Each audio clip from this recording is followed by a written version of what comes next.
bias. Grant, you following my camera today? I'll do the first one, you do the second one, and then we'll see from there. How about that? Sounds like a deal. I'm on your camera. Grant, tell me, who is our first player of the day?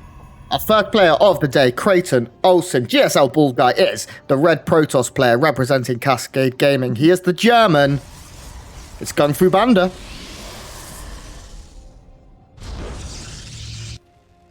And his opponent in the bottom right-hand corner in the blue, representing Starcom Gaming and the Ukraine, our Terran player looking for his first match win of the tournament. It is Cass. Yeah, it is. And you'll hear me throughout the series call him Papa Cass very often because he is StarCraft's dad. He's been around a long time. If you know Cass, Cass is very much similar in personality to what White Ra was.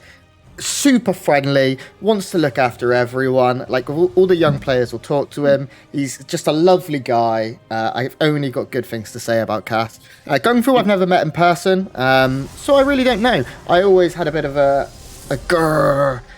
anger against GunGfu because he eliminates all my favorite players from online cups. Sure. And of course, you know, we got to do that. But this game, Creighton Olsen, so far starting off as we'd expect, dead normal. Yeah, we got a gateway expand with a cyber bot, or a gateway cyber rather with a Nessus behind it for GunGfu and Cass. Looks like he's just going Reaper expand. Very normal stuff, which gives me a couple seconds to just say, Grant, how fortunate we are. You were talking about Cass being the papa of the StarCraft scene. How fortunate are we as a scene to have had over the years dozens of fatherly figures who are strong, positive role models in our specific game, all the way back from day 9, from In Control, from, I mean, Apollo's a bit young, I think, to be a father figure. Yeah, I think Apollo's my age right now. But not just commentators and organizers, but players as well, where we've had so many. I mean, White Ra, Taste. I'm naming commentators again, but like Artosis, sort of a father figure, Cass doing that kind of stuff. So many great players who have been so strong and positive and powerful, which is rare these days, I think, in gaming. So it's so nice as we see the Reaper coming in from Cass. I was just taking a minute to reflect on how wonderful the freaking StarCraft scene is, and we don't always take time to be grateful for what we have. No, we've been incredibly blessed. We've also obviously had it probably harder than any other scene in the world, and throughout all of that, we just stood stronger. We banded together. You know, we lost 2 of the absolute best in John and Jeff. Both people I knew, John specifically, quite well. And it was awful. You know, you don't see other esports have it quite as hard as us. But StarCraft, absolutely the best scene in the world. And that's the reason we're here today, Creighton, is because we have so much love for something that deserves so much love. No question, no question. Quickly, Grant, before we go on, I will say you might want to swap the player health bars on the bottom, just so GunGfu is on the top there. Control X to move those around. Perfect. We see a Robo opener for GunGFuBanDa. Robo, an interesting choice from GunGfu. Have we seen him go Robo yet in this in these series? Because we've cast him twice now, right? Yeah, I think he may have done. I don't think it's anything spectacular. I think GunGfu will be looking at this series as, okay, this is possibly a very, very even, close matchup, and I'm going to play it out very solid macro style. He's going to go Robo, possibly into a third, which we'll see very shortly, and then we should see the robotics bay. Yeah, there we go. Meanwhile, Cass at the other side is adding on some extra racks. No third TC yet from Cass, nope, and he does have a drop loaded up here, Creighton, and it's just 6 Marines. Yeah, it's nice to see some people doing these drops a little more aggressively than usual. In the past, we've seen Terran players sort of delaying these drops until they have exactly 8 Marines or exactly 4 Hellions. And I really like when a Terran player moves across with a couple fewer than that. I'm not sure if the Observer spotted that drop or not. I think so. But it's, yeah, he should know it's coming. He's got those stalkers in the main. But it's nice to see him just like, you know what, I'm going to try some aggression. That 2 Marines is not going to be the biggest difference. If I'm spotted, it's not going to do damage either way. And that, you know, so we see GunGfu pushing that out. But, you know, a life without risk is a life not very well lived. And look at that Reaper grenade from Cass. Wow. Yeah, I really like this. This is something good Terran players do, is they can use that Reaper grenade to displace a unit, meaning they can get not only a lot of information, but get in, maybe kill a worker or 2. We see a lot of workers bund together right there, and oh my god, if that Hellion had got 1 more shot off, this could have been great. But Cass has found damage nonetheless. He's managed to get his 6 Marine drop back in. They will all go down, and this ends up being probably a better trade here for GunGfu, but it's still nice. 7 workers means Cass are behind a couple, but he has mules. Did Cass make a third CC during all of this? No. Okay. That's not as great. I think if he'd have thrown down a CC, I'd have been a little bit more confident in his position there. Yeah, it was really cute of him to keep that 6 Marine drop alive, move it around to the backside, and distract the natural while attacking into the main. But as you said, no third base behind this, which is a bit of, I don't know if a miscalculation, but certainly an interesting strategic choice out of Cass, who looks to be going for this mass Marine style. Might be dropping down a fourth barrack soon, I guess. Barrack 4 and 5. Is he just going to stay on 2 bases? Because he does have that tech lab open in the main base for some more units or some more production facilities to drop down. Yeah, I think he will throw down a command center very soon. It's going to be late, later than he would have intended, and you can see he is starting to drop down a little bit here in terms of the work account. He really does need to get that going. He is producing nothing but units, but he's producing SCV, so surely there must be a base going down soon. Observer will go down, that's cute. The missile turret just giving it the information it needs. Widowmine production beginning here for Cass. But on the other side of the map, GunGFu's starting to explode a little bit. He's got extended thermal lance. Colossus number 1, 2 even is on the way. Oh, those Colossus look good. How sexy are those? Yeah, they're like, if War of the Worlds was set in 2050, that's what a Colossus would look like. Isn't War of the Worlds set in 2050? I don't know. I have absolutely no idea. I've never seen it, read it, heard it. Oh, it's so good. I forget when exactly it takes place, but it's delightful. Highly recommend it. Anyway, the third base is down for GunGFu. He's ahead 14 workers. And, Grant, there's still no third CC for Cass, and I'm a little worried that he might just go all in here. I'm surprised he's not pulling the boys with this attack, moving out, but it's going to be spotted by that second observer because, of course, GunGFu went Robo first, which means his observer's still there. He sees this coming. He's got second Colossus out now, third on the way. Finally, third base going down for Cass, but this attack seems a bit ill-fated. The tank count very low, the Colossi count already ready to go. Extended Thermal Lance finished up. I'm a bit worried. Now, the one thing that Cass will have going for him is that he has +1. That is going to be done before that is done, and it doesn't look like GunGFu's will be done in time. He does have concussive shells finishing up in 0.1. There we go. He has a couple of tanks here. If he can find a fight, there's a good possibility he can do damage. He is up in army supply slightly, and tanks are a nightmare. Did he bring any boys down? No, he didn't bring any boys to start throwing down any bunkers or anything. One Zealot going to be annoying at the third, and actually slow that down is okay, but meanwhile it does look like this attack isn't going to do too much. It's going to shell away at this base and force a pretty hefty commitment of units. Meanwhile, there is a drop in the main, and that has done something. Oh man, I love this. As the drop in the main goes down, he's going to pick up and move, but that does bring a portion of GunGFu's army back down. But like you said, GunGFu has that extended thermal lance done. He has that those Colossi out already. So while the tanks are shelling away, he should be able to defend fairly easily. 9 probes going down, meaning he's even on workers now. But even on workers with a TVP is not too bad, and that army is going to pick off, I think, that drop at the natural. The drop at the natural not going to do a whole lot now for Cass, but he looks like he's moving into the third base a little more aggressively. Yeah, Cass is continuing to shell at this base. He wants to make sure that everything is staying here so he can figure out what to do. We can see he's got more units dropping in the main, trying to get a worker or 2 more, but he has now been dealt with by the army being split. It looks like a flank being set up for GunGFu, who wants to break the contain. There are a lot of Widow Mines here, actually, so with some good kiting, you see the Zealots taking a lot of damage, but they don't end up going down. Disruptor here as well. Cass is going to back all the way off, but his third is now up, and he found some damage. That's the most key part of that. He's now killed 17 probes this game, which is very nice, because he's only lost 1 SCV himself. Yeah, a cute little move out there from Cass. I don't know if he's going for a contain or just pressuring a bit, trying to scare GunGFu. Whatever it was, it certainly worked. He's in a much better spot than he was before he moved out. He didn't overcommit to that attack. That was my concern, was he was going to move out right into those Colossi with only a couple tanks out and just, go for it, and just get lasered to death. Luckily, that's not the case, and he's going to be able to stay and defend his third here as GunGFu decides it's his turn to move out and try and get some damage done. Do you think GunGFu's army has enough gas in its tank to really cause some damage and maybe dislodge this third Grant, or is there some damage left to be desired here for GunGFu? I don't think he'll be able to break the third. With the sensor tower and everything, the harassment options are pretty limited. It would rely on some great disruptor shots.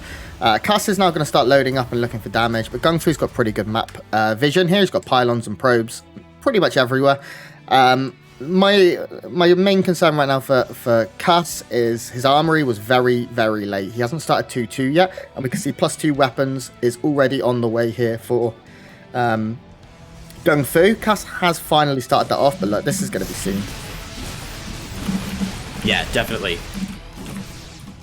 1 second, Grant. Keep talking for a minute. I got to type something. Sorry. No, that's completely fine. So Cass continuing now. He is adding on his Ghost Academy, and that's going to be very nice for when things eventually do go a little bit more haywire in the later stages of the game. Cass also getting his +1. Sorry, at 3 o'clock there. Looks like, sorry to interrupt there. Cass going for a run by, but GunGFu already had some army out. He's going to spot this. He's going to lose a fair few Marauders. The Stalkers don't have Blink yet, I don't think. Yeah, so they do have Blink. Didn't use it. Yeah, okay, or he did use it earlier. They were on cooldown. Didn't snag that medevac. So a bit of a delay, but War Prism going into the main base as well for GunGFu, and it's right behind Cass's sensor tower. Wow, a lot of attack from GunGFu here. Yeah, GunGFu did manage to cancel the 4th. He's also going to get a little bit done in the main, not too much. The main being cleared up there, and it looked like the Warp Prism did go down to the Vikings, so this will be cleared up, which is nice. But he loses his 4th base, and meanwhile at the other side of the map, GunGFu's 4/5 of the way done, if we were to be very precise. And I'm a little bit worried. Cuss doesn't have many tanks. He is starting to add on Ghosts, and the Vikings are okay. Disruption, Purification Nova is so big. There's so many Marauders here. Tanks are not going to be doing too much. My God, that's exactly what you want as a Protoss player. And look at this, Grant. This drop in the main, the Warp Prism picked off ages ago, and I think Cass just ignoring it, thinking, oh, I'll clean it up eventually. Somehow forgot about these Zealots, and this is the story of the tournament so far that I have seen so many times, Grant. I don't know if it's just that I've missed it before, what's going on, but every time we see a Protoss player doing an attack, they've gotten better and better at focusing portions of their army on the mineral lines of their opponents. And so while GunGFu was posturing, just poking in at the 3rd, getting a cancel on that 4th, those Zealots in the main, cleaning up 12 SCVs. That is beautiful.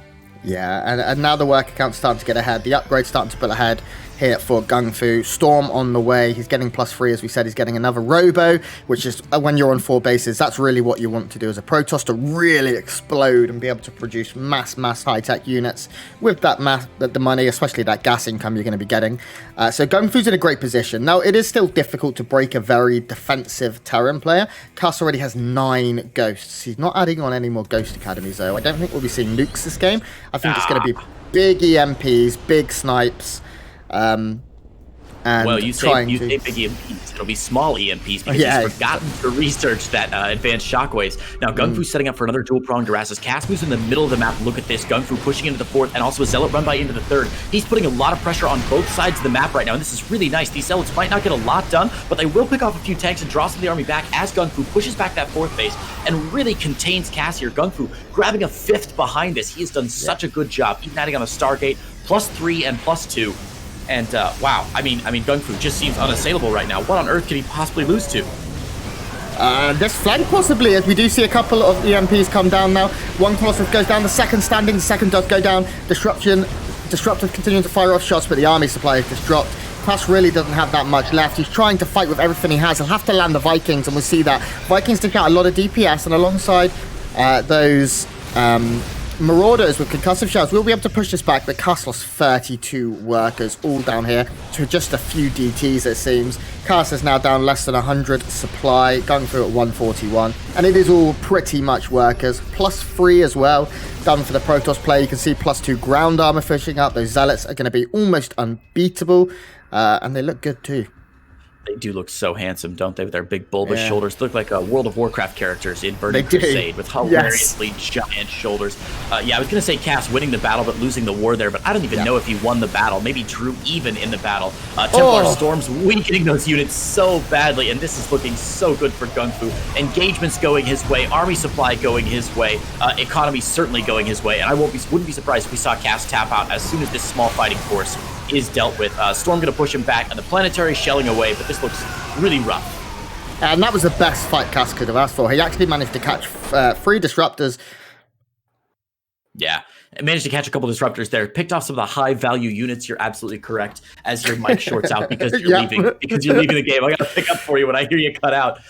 Anyway, yeah, Cass doing about the best job he could with what he had, but just getting choked out there by the end of the game and really struggling to keep up. So GunGFu going to grab a Game 1 win. Unsurprising, I think. And I got to admit, Grant, my prediction for this series was that GunGFu was going to win. So you're looking like a fool right now, Grant. I said Cass 2-0 as well. Now, Cass isn't out of this, of course. I think Cass had some very nice moves. He found some good damage. He's just a little bit late on everything else. If he'd have had his 3rd down, maybe a minute and a half earlier, his army would have been a little bit bigger, a little bit stronger. I'm not out of hope here for the Ukrainian. I believe in Papa Cass. Some of his fights were great. Looking back at the stream right now, you see when he managed to catch a couple of Colossus. If he'd have just had a bit more and lost a bit less, it would have been good. Yeah, I mean, think back to the beginning of that game that started out with a successful double-pronged harass by Cass. He pulled off 9 probes or something, 7 probes at the very 7 beginning. or 9, an odd number, yeah. He dropped in the main base and had that crazy good grenade with the Hellion run by into the natural, just distracting him a bit. And then he followed that up with a decent contain on GungFu as well. GungFu stuck on 3 bases for a while, but GungFu just did everything correct with his macro in the background, got his upgrades, got his tech out. And since Cass wasn't able to push in and do crippling damage, GungFu was still able to tech up to what he needed to, get those Colossi out, and really from there, he just kind of had the game on lockdown. Cass a little bit late to rotate into Vikings, a little bit late on the Ghosts, and really showing us that if you let a really good player execute their build, even with a contain, they can still pull through. So GungFu taking a strong game 1 here, but game 2, Grant, going to be on Eternal Empire LE. Good old standard. Good old, yeah. Good as gold Eternal Empire. We have yet to see it. I was about to say have yet to see it banned, but I think Clem and Bly just banned it in their series on the A stream. But other than that, we see it almost every series right now. Creighton, I'm not sure why, but you seem to be cutting out slightly on Discord. Like, you're going slightly robotic. It sounds more like connection, and the webcam quality's dropped a bit too. I don't think it's my end. That is something going on. No, it's definitely my end. I'm getting some low connection on Discord. Let me call you right back, Grant. Why don't you introduce these players, and I will call you back. In the top right-hand side here of Eternal Empire Ladder Edition, as we update the score, because we're a good commentator, make sure the right colours are on. There we go. Cass is at the top. He is the red Terran player representing Starcom Gaming. It's Cass. And his opponent in the bottom left. He's back. Am I back? You sound alright, yeah. Okay, I've still got very low connection, which looks odd. It's bouncing back and forth. Maybe Discord will figure it out very soon here. Either way, in the bottom left-hand corner, our blue Protoss player representing Germany and Cascade Gaming. It is GunGFuBanDa. The man with the most capitals in his name of every player. Every time I have to update a stream title, I'm like, so where are the capitals? Trying to figure this out? No. It's terrible. Absolutely terrible. Yeah. It's the same way with, who is it? It's innovation is really bad. Oh my God, yeah. You start to learn over time how to do it, but it's just so frustrating every time you type it because you second guess yourself and you're just, what the heck is going on? Awful stuff. Yeah. We're looking to have a pretty normal game here once again as Cass is going for a Reaper Expand. We have a Probe Scout coming from GungFu just to slow down that natural, be annoying. All of the standard Protoss stuff. And GungFu, if I were to describe his style of play, would be bloody annoying to play against. He's very, very in your face. He'll do what he needs to do to get ahead. I wouldn't be... not even necessarily in the regards of like proxying and things like that, but he just finds ways to frustrate you. Things like he'll always harass down here in a natural. Like, it's just the way he is. Like, he was born. He's like that annoying little brother who is like, are we there yet? Are we there yet? Are we there yet? He's like that, but are we... his destination is killing you. So that's how I describe GungFu. He's phenomenal, though, and I'm really glad to see him doing so well again in these international tournaments, because he did disappear for a small amount of time towards the tail end of 2018, I'd say. But he's been coming back. Now, nothing's happening. Creighton Olsen... No, I mean, we see pretty standard build here out of Cass. He's going for the reactor rather on the barracks, probably for the swap over to get some extra Hellions out. Looks like he wants to do that Hellion harass, similar to last game that we saw. But Grant, while we see normal openings coming out from both players, I do have a question for you. Okay. Robo opener, by the way, from GungFu, if you're curious. But my question is, you just said, "Are we there yet?" as an example of an annoying child in the back seat. I always thought the British version of that was, "Are we nearly there?" Are we yeah, no, that's yeah, that's how I probably would say it. Are we nearly there? Yeah, no, you're right. And Grant, you may want to double check. You may want to double check that score. Remember, the score doesn't update if you change the player values. It's such a weird interface thing. There we go. We fixed it. Sorry, guys. It's and chat, thanks for keeping us honest here. Grant is doing the observing. He's doing the production. He's doing a lot of the admin stuff in the background, so we appreciate you helping us out to make sure the stream looks just fine. First couple of Hellions coming out from Cass, but look at what Cass has dropped in the bottom of the map, but it's been stopped. It is. Was this scouted? Yes. It was. I believe that Adept pulled it down, and it's going to get canceled. That's going to throw Cass way off of his rhythm. Yeah, this is going to put Cass behind now. Now, he hasn't even remade it just yet. I'm not sure if Cass is going to try and be very aggressive. Like, oh, no, he's going to go the opposite way. Whoa. So Cass throws down a very, very fast third CC. He's even going to be getting his second racks now before adding starport. So he'll be looking at a 2-1-1 with a quick 3 CC. Now, this is annoying for Cass, of course. He really wanted to get aggressive and drop some Hellions into the main. And he's not going to be able to do so, but he is going to be able to get in.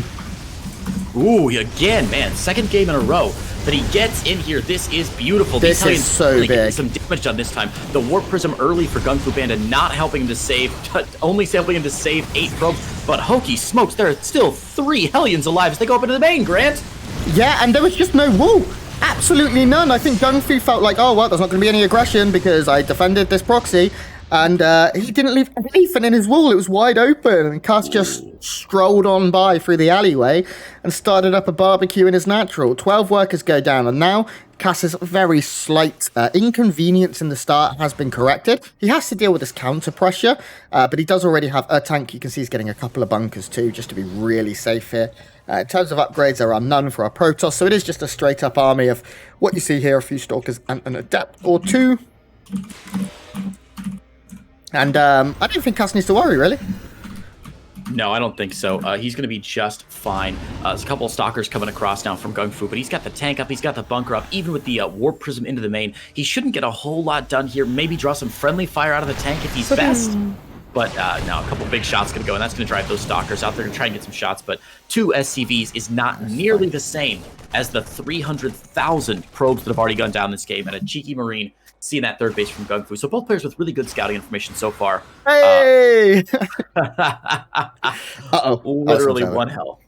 Literally 1 health. The Observer charging up his attack, and then the Adept even charging up his attack, and the Adept accidentally blinks away, meaning this hero Marine, good old Marvin, gets to come home. I always name mine Billy. Billy, that's pretty good. I went for the alliteration. Is that the right term? I don't know. Marvin the Marine. Yeah, that's good. It's alliteration for sure. No, it's Marvin the Marine. It's not alliteration. It's assonance, where they have the same consonant sound. There we go. This is why we keep Creighton. He's super intelligent, and I just get sad when Marines die. Oh, come on, we all get sad when Marines die, that's for sure. Third base is down now. First Colossus on the way out for GunGfu. Now, I gotta say, this game having some frightening echoes of game number 1, where GunGfu lost a lot of probes early on, but went relatively unharassed in the mid-game and was able to come back with some Colossi with that extended thermal lance with a good counter army to whatever Cass had, despite Cass getting that third base out pretty early. I don't know, Grant, but I think GunGfu's still in a decent position despite getting hit very hard in the early game. Yeah, I'd say the game is coming to a pretty even position right now as well. We only have 1 eBay from what I can see. Yeah, 1 eBay here for our Terran player, and that's not great. Now, Cass is going to move out. This is very similar to what Cass did in the last game. Move out of a couple of tanks, few Marines, few Marauders. Probably queue up a drop or something, as there is actually a drop coming the other way here. But Cass's third is down, and it's going to get rock and rolling very soon. We can see 1 Adept going to come and just poke his head, have a look, and go, oh, there's no one here. He's going to rob the house, but the house has already been cleared out of all valuables, unfortunately. So Observer is here for GunGfu, going to get scanned and picked off by Cass. That's a nice, cute play from Cass, but it does show GunGfu what's coming and what to expect. Oh, this is he knows his army here. The tank's sieging up a little bit late, and GunGfu going to be forced to get back here. Cass, I was amazed those tanks got up in time.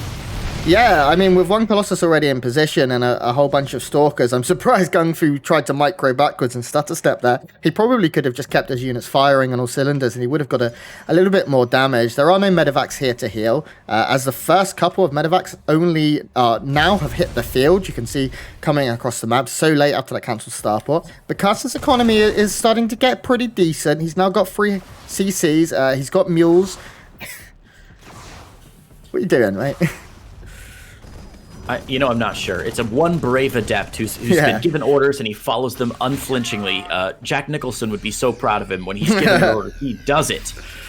Man, that just makes me want to go watch A Few Good Men all over again. Oh, what a great film. I only saw it for the first time like a month ago, too. What? Oh, I know. It's so much to talk about. You can't handle the truth. There's too much StarCraft to talk about a young Tom Cruise, Demi Moore, and Jack Nicholson. So quick good. fun fact, did you know that he did that You Can't Handle the Truth scene about 35 times? Every time he would do it, the director was like, dude, you don't have to do this every time. And Jack Nicholson apparently said, love acting. And he would just do it because he loved doing it so much. If there's any actor on Earth I wouldn't be I wouldn't want to be in an alleyway with. Jack Nicholson is probably the guy. A guy especially now that he's old and cantankerous. I feel like he would shiv you no matter what. He would 100% shiv you. He lives the role. 100%. Talking about living the role, we now have the Marines and Marauders, the army moving forward here for Papa Cass. That segue didn't work, but we're going for it. The tank is getting some pretty decent fire here onto the Colossus.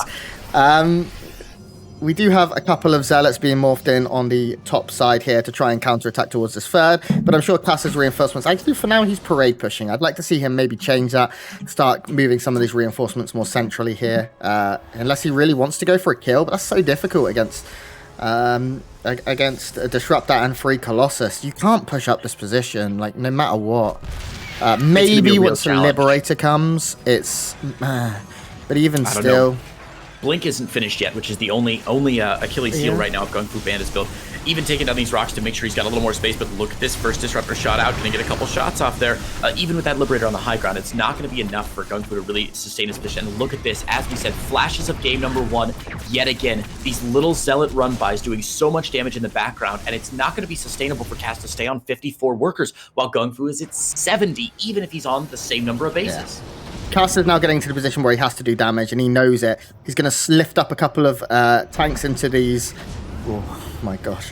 He's playing with fire here. He's going to lift a couple of tanks into the medevacs and move them forward that way and siege him up. Now he's got a bit of a better angle. Maybe he can make something happen. I'd like to see Cass producing lots of Liberators, and that is what's happening here.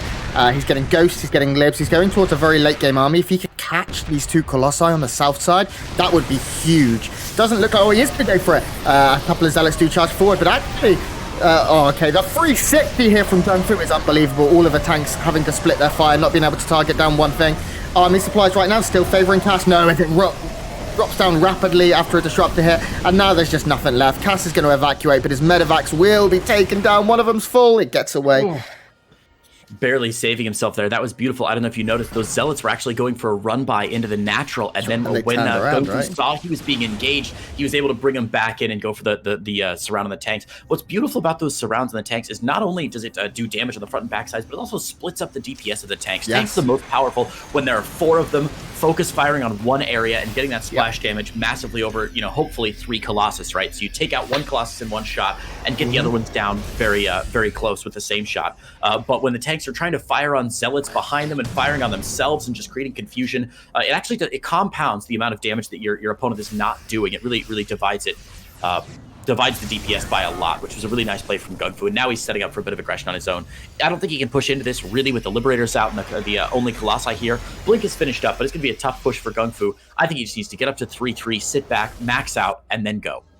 GunGFu only now getting an Observer to join the fray as well. He didn't have any, which means the Widow Mines are just a hard pass. You can't push up past them. We can see Cass now is going to try and sit back and turtle. And again, Cass has done something that makes me slightly upset, and that is he just didn't get good upgrades throughout this game. I know his economy got pretty shattered, but we're 12 minutes in and 2-2 is only halfway done. He's getting enhanced shockwaves now, but at this stage he really should be moving on to his +3. If not even quite far into his +3, but his armory has been late in both games, and it's just caused a bit of an issue here. We do have a Ghost picking away here at the Prism. The Prism is just lurking around. There are turrets, though. If this Prism goes too much further forward, it's going to be in a lot of trouble.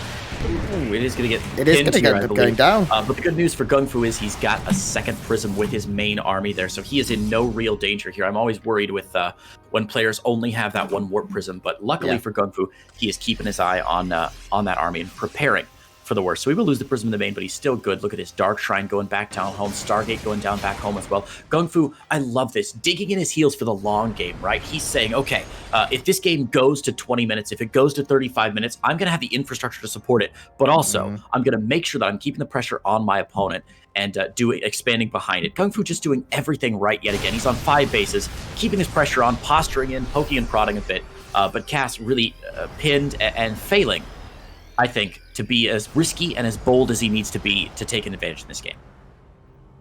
Yeah, not quite frisky for Cass right now, as he's not been able to make anything happen. But this is looking okay. The enhanced shockwave Ghost did so much damage there. Look at the shields on these units. I mean, what shields, right? There are none. And now Cass is all of a sudden taking a good fight. Colossus will go down. And I'm not sure how he did it, but Cass just completely turned this on his head with just some great EMPs. But at the other side of the map, as always, GunGFu's not messing about. He's sent in a Zealot run by from this very east pylon, and he has torn up another 10 almost workers.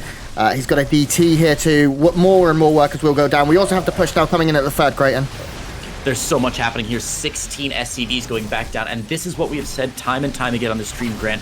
If you can get army damage done, military damage done, that's great, good for you. But if you can get economic damage done behind that while you're distracting your opponent, that is truly your golden ticket to success. And now we see, if you look at that income supply, or the income supply, what am I talking about? Looking at that income graph, GunGFu is just so far ahead now. 5 bases, 75 workers. DT's joining the fight to pick off the NG base. The upgrade's going to be even slower now for Cass, and the third base under duress. Yeah, everything is starting to fall apart a little bit here for Cass. Now, he still has a decent defensive posture. This command center is brave, to say the least, as it will end up going down. Where's the hairdryer? Oof. There it is. Yikes. DT's still alive, and yeah, as Cass loses that last